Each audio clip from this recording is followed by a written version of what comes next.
Welcome to Lake Titicaca, where we're going to do an adventurous day of checking out the food, checking out the action, and checking out where these people live. They live on islands. And they built it out of stuff, which I'm going to show you in a second. But these are the houses they live in. Alrighty, now here I am on the island of reeds that was built by these people, and this is kind of how they do it. They get these blocks and they cut them off the ground, and they've got roots in them, so they float, which is convenient to make an island. Then they stack these roots up here back and forth over it, and then they put little dolls on top of it and to see if it floats. No, that's not true. But these are actually representations of the different people on board. So what you're doing is you're actually getting these little roots that float. You've got roots stacked crosswise, and then they actually live on top of it. Now there's probably only between 2 to 3 feet in between me and the water right now. And not only that, there's about 18 meters, and for you Americans, that's probably about 40 feet to get to the bottom. So if I fell off and you don't know how to swim, you'd really, really, really be bummed. So this is how they build them, and I bet you couldn't do it, because I couldn't. So I decided to get a little sneaky and throw myself in here and tell you why I would make the best host. I would make the best host because of my experience. I've been around the world. I've been to these places that are exotic. I've eaten exotic food. I'm easy to get along with. I can do shots on the move. I can improv. I can create. And not only that, I can connect to the audience and make them feel as if they're there with me.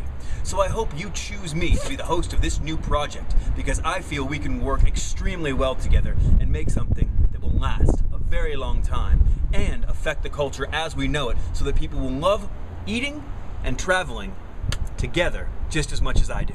My name's Ian Bailey. Let's get back to the show.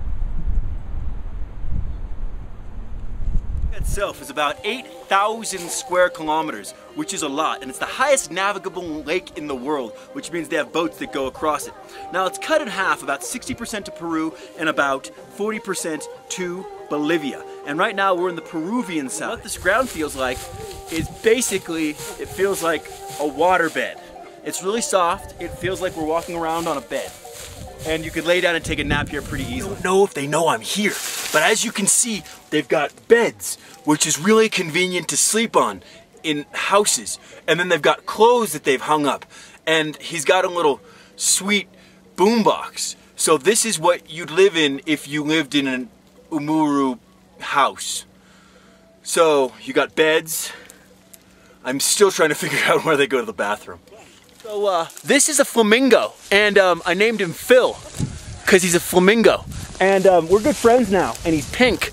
And did you know that there were flamingo at Lake Titicaca? I didn't know that. Well, now you do, which is kind of cool. So I just found out something rad about flamingos. Apparently, the tradition is that they use their blood to protect pregnant women against evil and harm. So they bleed these little bastards, and then they have the pregnant women drink the blood because they think it protects them. And they also drink duck blood with wine to protect them from evil. And I don't know if that's true or not, because some French girl just told me it, but I'm gonna believe her because she's French. And the soup, which is yummy. It's better with the chilies. And yeah, not that you care what I eat, but it seems to be a fad these days that people go around the world eating stuff. So here I am eating soup in Peru, and it's got some stuff and it's yummy. So this is some kind of bread, and I don't know what it is, but it's hot and it's amazing. And you eat it with chilies. So I'd recommend eating it. Yummy. So I've come to the conclusion that this is the best and the worst place for drunks, because you can go pee wherever you want off the edge when you're drunk late at night, but if you fall off, you're bummed. So you're sitting there hoping, and if you're wondering where Tom is and you hear a boom, well, you know what happened. So, thank you for joining me in Lake Titicaca. I hope you enjoyed the location of the food. My name's Ian Bailey.